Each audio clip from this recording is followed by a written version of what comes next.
Le temps, notre ressource la plus précieuse. Le temps, c'est la seule chose que nous partageons tous, mais que personne ne possède vraiment. Chaque jour, nous recevons exactement 24 heures, ni plus, ni moins.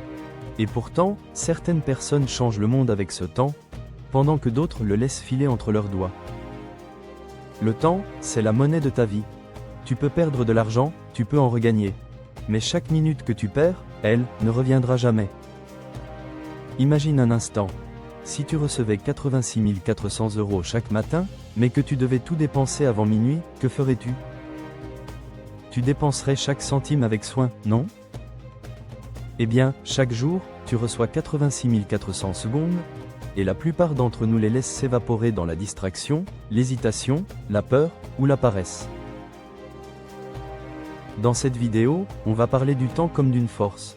Tu vas découvrir pourquoi chaque minute compte, et surtout comment transformer ton rapport au temps pour en faire un allié puissant dans ta réussite, ton bien-être et ton équilibre.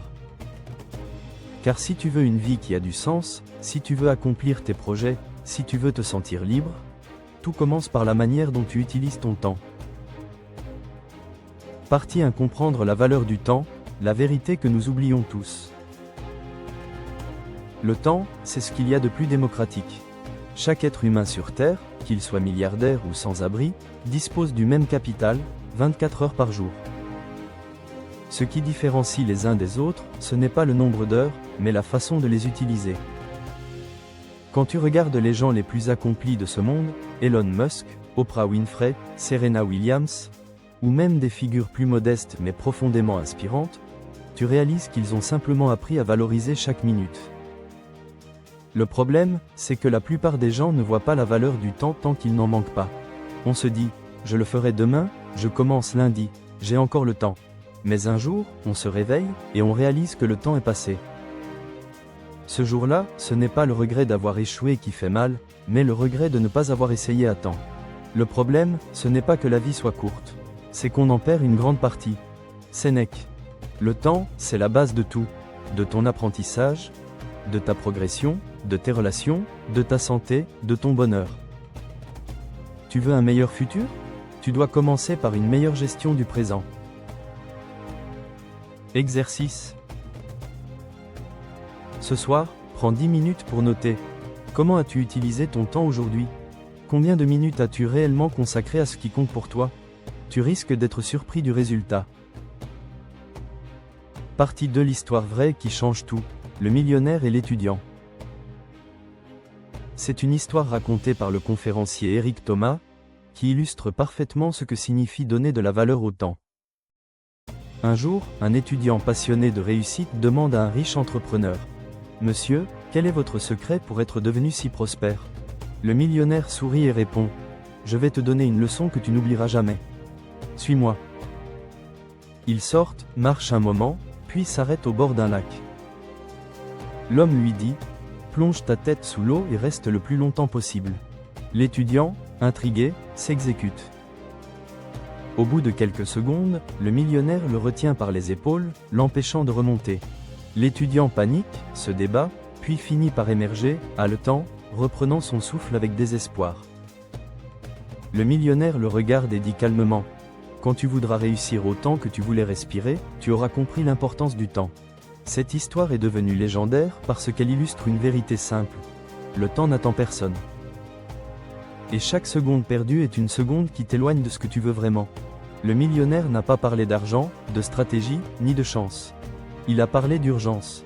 Car quand tu sens que le temps est précieux, tu cesses de le gaspiller. Exercice. Si ta vie s'arrêtait demain, quelle chose regretterais-tu de ne pas avoir faite? Si tu n'avais qu'un an à vivre, que changerais-tu dès aujourd'hui? Ces questions te ramènent à une réalité, ton temps est ton souffle de vie. Partie 3: psychologie du temps. Pourquoi nous le gaspillons sans nous en rendre compte? La plupart des gens ne gaspillent pas leur temps volontairement. Ils le font inconsciemment. Pas parce qu'ils sont paresseux, mais parce qu'ils ne comprennent pas comment leur cerveau perçoit le temps. Et c'est là que tout commence. Ton rapport au temps n'est pas seulement une question d'organisation ou de planning. C'est avant tout une question de psychologie. 1. Le cerveau, un saboteur du présent. Ton cerveau n'est pas conçu pour gérer le temps moderne. Il est programmé pour survivre, pas pour progresser. À l'époque préhistorique, il se concentrait sur le danger immédiat, la faim, la sécurité, le plaisir. Aujourd'hui encore, il fonctionne sur ces mêmes schémas. Il cherche la récompense instantanée et fuit l'effort ou l'inconfort. Quand tu décides de te concentrer sur un projet important, écrire, réviser, lancer une activité, aller au sport, ton cerveau, lui, n'y voit pas un but noble. Il y voit une menace à ton confort. Alors, il t'envoie une multitude d'excuses et de distractions. Je regarderai juste une vidéo. Je vais répondre à ce message et je m'y mets. Je mérite une pause avant de commencer.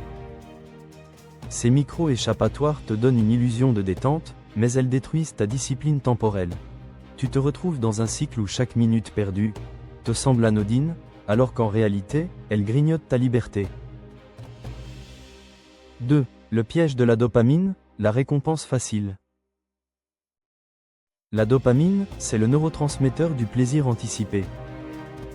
C'est elle qui te pousse à regarder ton téléphone, à vérifier les notifications, à scroller sans fin. Chaque like, chaque message, chaque nouveauté déclenche une microdose de satisfaction. Mais ce mécanisme a un effet pervers. Plus tu t'habitues aux récompenses rapides, plus tu perds ta tolérance à l'effort prolongé. Ton cerveau s'attend à être stimulé en permanence. Résultat, il devient incapable de rester concentré sur une tâche longue ou exigeante, comme lire, apprendre, créer, planifier. C'est ce que les neuroscientifiques appellent le dopamine loop, une boucle de récompense, qui te fait chercher sans cesse le petit shot de plaisir, même au détriment de ce qui compte vraiment. Et cette boucle te vole le seul capital que tu possèdes vraiment, ton temps conscient. 3. L'illusion du futur infini.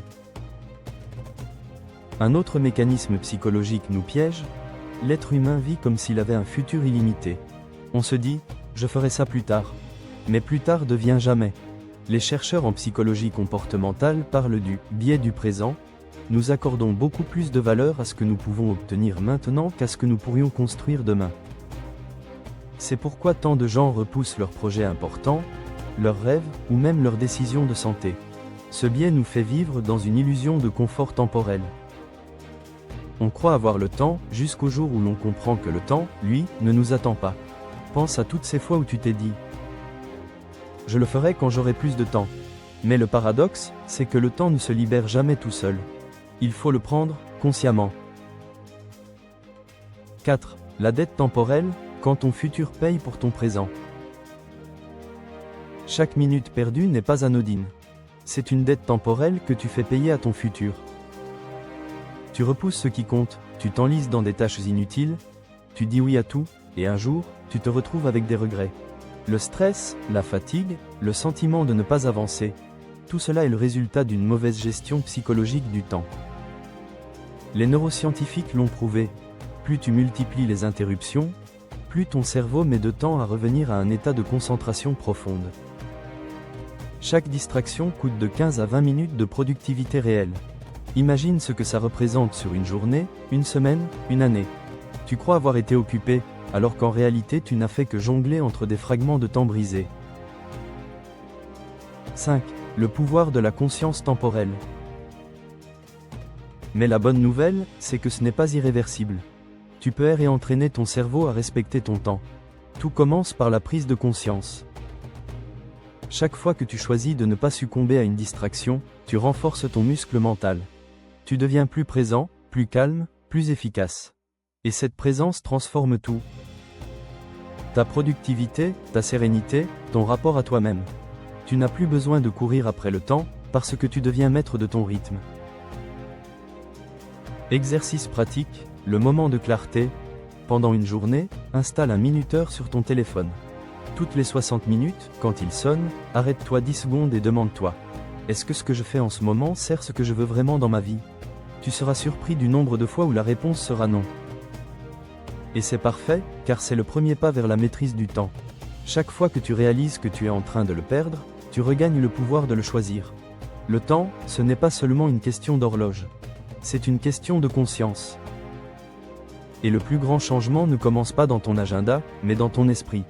Car dès que tu comprends comment ton cerveau te joue des tours, tu peux commencer à reprendre le contrôle. Et c'est là que la transformation commence. Partie 4. Changer ton rapport au temps, 4 clés pour en faire une force.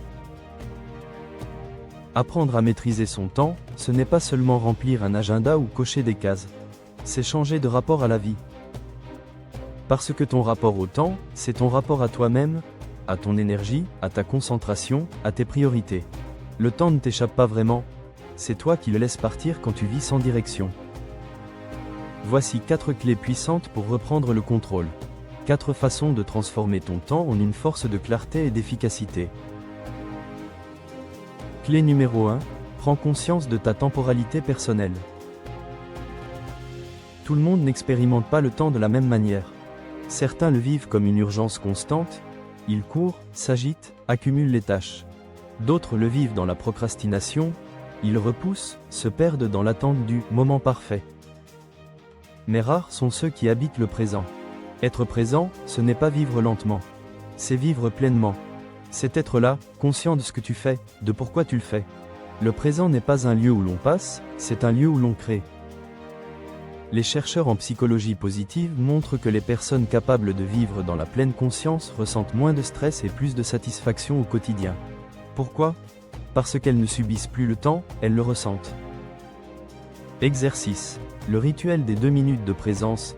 Chaque matin, avant d'ouvrir ton téléphone, assieds-toi, ferme les yeux et respire lentement pendant 2 minutes. Pose-toi une seule question. Qu'est-ce qui mérite vraiment mon temps aujourd'hui ? Fais-le chaque jour pendant une semaine. Tu verras que ton esprit s'éclaircit et que tes journées deviennent plus intentionnelles. Clé numéro 2. Transforme ton temps en intention. Le temps est neutre. Il ne travaille ni pour toi, ni contre toi. Mais ton intention, elle, peut le transformer en un allié puissant. Chaque minute peut être une perte ou un investissement. Quand tu dis « je n'ai pas le temps », ce que tu veux souvent dire, c'est « je ne fais pas du temps ma priorité pour ça ». Alors, la vraie question n'est pas « ai-je le temps ?», mais « est-ce que cette action mérite mon temps ?» Les personnes efficaces ne planifient pas leur journée en fonction de leurs obligations, mais en fonction de leurs valeurs. Elles savent pourquoi elles se lèvent, pourquoi elles travaillent, pourquoi elles disent oui ou non. Exercice, l'agenda de valeur. Prends une feuille et écris tes 3 priorités de vie, par exemple, la santé, la famille, l'apprentissage, la liberté. Puis regarde ton emploi du temps des 3 derniers jours. Combien d'heures leur as-tu consacré ? S'il y a un écart, ce n'est pas ton agenda qu'il faut corriger, c'est ton intention quotidienne. Quand ton emploi du temps reflète ce qui compte vraiment pour toi, le temps cesse d'être une contrainte, il devient un outil de cohérence. Clé numéro 3, simplifie, moins, mais mieux. Nous vivons dans une époque d'hyperstimulation. On veut tout faire, tout voir, tout apprendre. Mais à force de dire oui à tout, on dit non à l'essentiel. Les gens productifs n'ont pas plus d'énergie que les autres, ils ont moins de dispersion. Ils ne cherchent pas à gérer leur temps, ils cherchent à éliminer ce qui le gaspille. Ce qui n'est pas essentiel t'empêche de toucher l'essentiel. Greg McKeown. La vraie puissance du temps, c'est la concentration. Quand tu concentres ton énergie sur une seule chose à la fois, tu crées de la profondeur, de la maîtrise, du sens. Tu remplaces la vitesse par la direction. Exercice, le tri du temps. Écris toutes les activités que tu fais chaque semaine. Ensuite, classe-les en 3 colonnes. 1. Ce qui me fait grandir. 2. Ce qui me maintient. 3. Ce qui m'épuise ou me détourne. Barre ou délègue tout ce qui est dans la 3e colonne. Et protège la première comme un trésor. Ce simple tri peut te libérer des heures chaque semaine, mais surtout, il te redonne ton énergie mentale. Clé numéro 4. Apprends à dire non. J'ai une vidéo dédiée à ce sujet, je t'encourage à la regarder. C'est sans doute la plus difficile, mais aussi la plus libératrice. Dire non ne signifie pas être égoïste. Dire non, c'est honorer ton temps. Chaque oui à une demande inutile est un non à une chose importante pour toi. Et la majorité de nos frustrations viennent de là, de ces moments où l'on se surcharge pour ne pas décevoir, pour ne pas paraître impoli. Mais le prix à payer, c'est ton énergie, ta concentration et ta paix. Dire non, c'est choisir ta vie au lieu de la subir.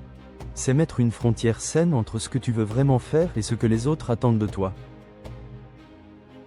Exercice, le non bienveillant.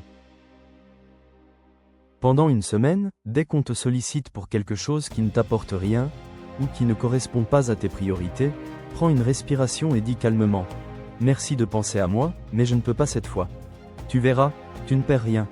Au contraire, tu gagnes en respect et en maîtrise. Les gens finissent par comprendre que ton temps est précieux et ils te respectent davantage. En résumé, la conscience t'ancre dans le présent. L'intention te guide vers ce qui compte.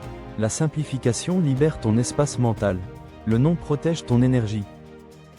Ces 4 clés ne sont pas des techniques de productivité. Ce sont des fondations de liberté.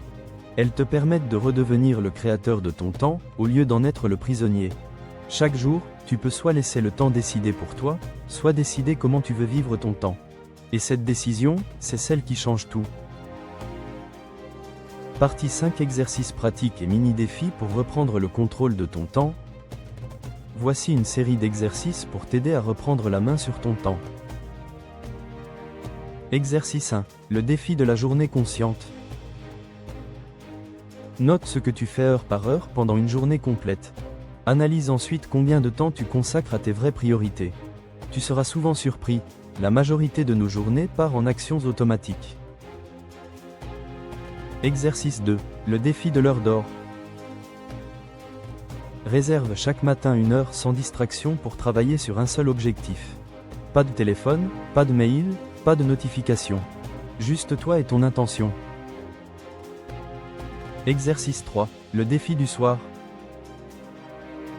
Chaque soir, écris 3 choses que tu as faites aujourd'hui qui ont eu de la valeur. Cette pratique crée un réflexe de gratitude et de conscience temporelle. Exercice 4. Le défi du temps d'écran. Utilise une application pour suivre ton temps passé sur ton téléphone. Fixe-toi un objectif réaliste, par exemple, moins 30% cette semaine. C'est un entraînement à la discipline mentale.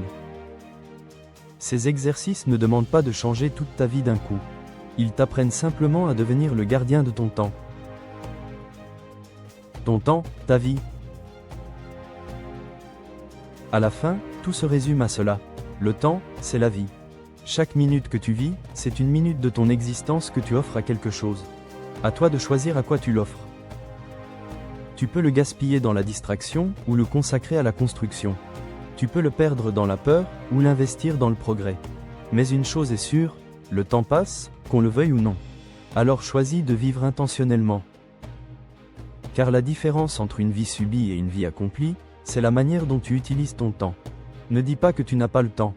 Tu as le même nombre d'heures dans une journée que Michel-Ange, Einstein ou Léonard de Vinci. Ton temps, c'est ton pouvoir. Et aujourd'hui, tu peux décider de le reprendre. Quelle est ta plus grande perte de temps aujourd'hui? Partage-la dans les commentaires et engage-toi à la réduire dès cette semaine. Si ce message t'a parlé, abonne-toi pour plus de motivation, et aide-moi à faire connaître la chaîne. À bientôt.